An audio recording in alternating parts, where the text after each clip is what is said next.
はい、読書系太極拳アスリートの頼みです。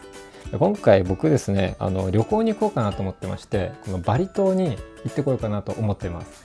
で、今ガイドブック読んでたんですけど、なんかいろんなアクティビティがあるんですね。ちょっとね、今から行くのが楽しみなんですけど、僕ですね、このプライベートな旅行、なんと6年ぶりなんですよ。太極拳をやってるとプライベートな旅行に行けないんですよ。なぜかというとですね、大会が1年に1回まずでっかい大会があるんですよ。全日本大会っていうのがいつも7月に開催されるんですけど、これが金土日の3日間で開催されます。で、木曜日に1泊して、で金土って泊まって3泊4日で帰ってくるということになって、もうこれがもう旅行なんですよね。でここでもう全部お金を使い果たしてしまうんですよ。でそうなるともうプライベートな旅行に行ってる余裕がもうないんですよね。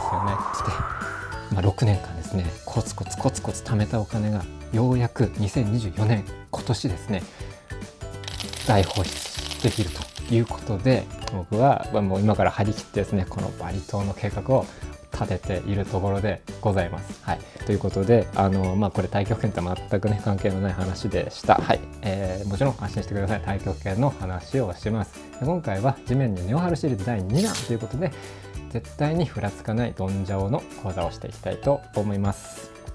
はい、ドンジャオですね、やっぱどうしても大会なんか出てる時にはですね、ふらついちゃったらどうしようとかねあるんですが、やっぱり始めたところってのはもう本当に出れば1回はふらつくというものでした。もう意外とあれ1回ふらつくとその後ふらつかないってことがありますよね。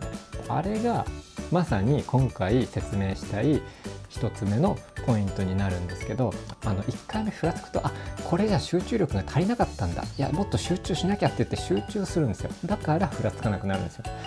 でもしこれができるんだったら最初からこれをやればいいんですよ。最初から集中をする。そうすればふらつかない。これもうマインドの話なんで、もうこれ以上何を言うってこともないんですけど、本当に集中してくださいという話ですね。本当に目の前のこの動作に集中するというのがまず大切な1つ目のポイントでした。はい、で2つ目なんですけど、この間ね第1弾のゴンブシリーズ、ゴンブ講座でもやった話なんですけど、後ろ足で蹴るって話したじゃないですか。それと同じで軸足で地面を蹴ってください。蹴り足を蹴ろうっていう意識よりも軸足で地面を蹴ろうという意識の方がこれ大切なんですね。なぜかというと、地面を蹴ると自分の体の軸に入れます。で軸に入ると安定感が出てきます。でそうすると自然とこの蹴る方の足もまっすぐ蹴ることができるんですよ。なので蹴る方の足で蹴ろうという意識じゃなくて、軸足で地面を蹴ろうという意識でやってください。そうするとドンジャオは安定します。はい、以上この2点がドンジャオの安定させるのに必要なポイントの2つでした。でもちろんねこれだけだとなんか聞いて分かった気にはなるんだけど、でもなんか本当にできんのかなという感じでなると思いますので、実際にちょっとこの壁を使ってですね今から説明してみますので、ちょっとねそこまでご覧ください。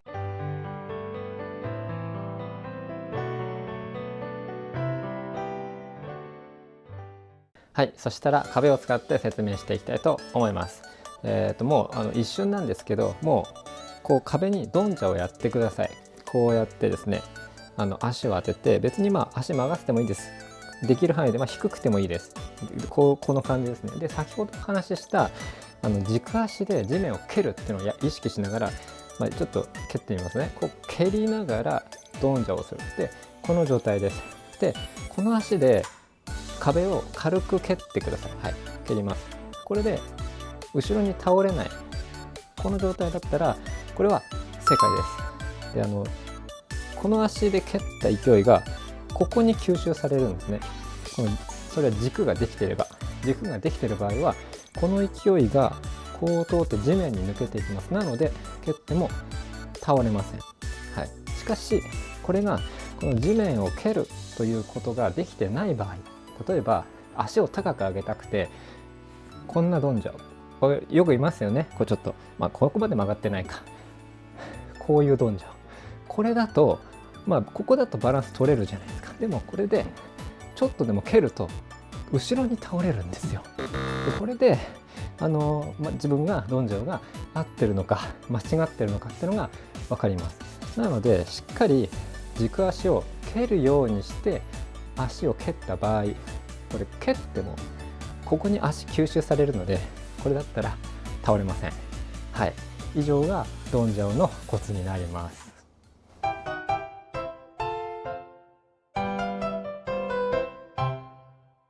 はい、いかがでしたでしょうか。今回はドンジャオの作り方を紹介しました。このチャンネルでは太極拳のレベルアップに役立つ情報を発信しておりますので、興味のある方や僕を応援してくれる方はチャンネル登録と高評価ボタンをよろしくお願いします。それではまた次回の動画でお会いしましょう。バイバイ。